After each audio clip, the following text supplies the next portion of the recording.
we would be walking up one of the main streets, and I noticed they had these weird marks in the concrete everywhere. And I asked my father what they were, and they're the marks that are left behind when a mine explodes. And I always thought that when a mine exploded, it left like a huge crater, like a hole in the ground. And it doesn't. It's like someone's dropped paint on the floor and then dug out everywhere where the paint has fallen, and left like a little mark, like a splash, dug into the concrete.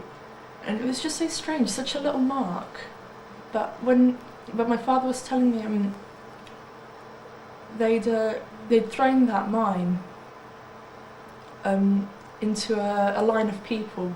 It was a huge group of people, maybe 300 people, who were waiting for bread to be delivered from, I think, volunteer groups. They're waiting for the trucks to arrive.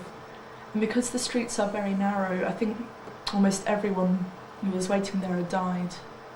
And just that, and my father was sent there afterwards with the rest of the soldiers and the police to look for casualties and to clear up. And apparently there was so much blood that he was falling over in it, and they couldn't get up. It was just everywhere, blood and chunks of people.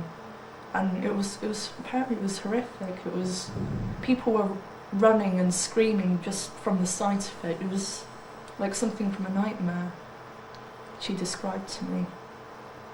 And just that, to cause that much damage and only leave such a little mark like that. And all the ones where mines have fallen and killed people, they've filled in the little holes with red tarmac so people can remember. Because I don't think a lot of other people outside of Bosnia do.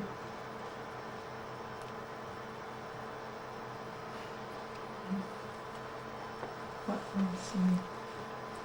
And my grandmother telling me about how all the water and the electricity were cut off while the city was in siege.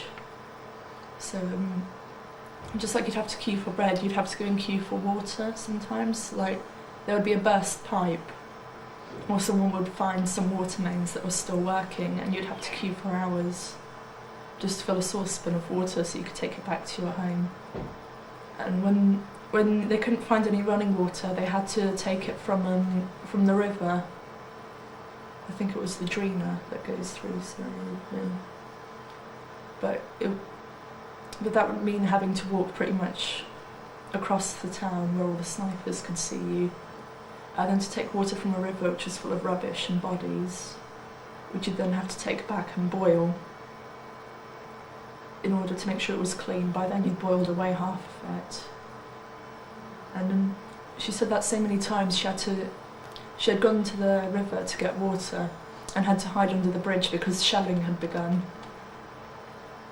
Or the snipers had started shooting and it just wasn't safe enough to walk back. She'd have to sit there and wait until she was finished, a woman of 70 years, having to walk and to queue and to wait for hours just for water. And then to go back and to have to go through the process of boiling it and saving it.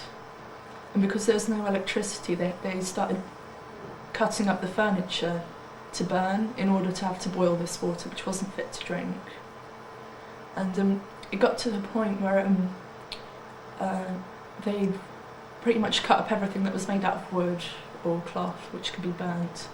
And got to the point where she had to burn my mum's medical books, or her medical encyclopedias, and her textbooks, which she'd had from university, and which we couldn't take to England with us, because that would be silly, just taking books with you. And she didn't want to burn my mum's books, like all the books she'd studied from. She had loads of them, all these encyclopedias, and they're outside. My nan and her husband, who was alive then, and she was crying. She was burning her daughter's books, and a man from a nearby set of flats comes up to her and goes, "Oh, madam, don't cry, don't cry. Everyone in the city is having to do this. You're not on your own."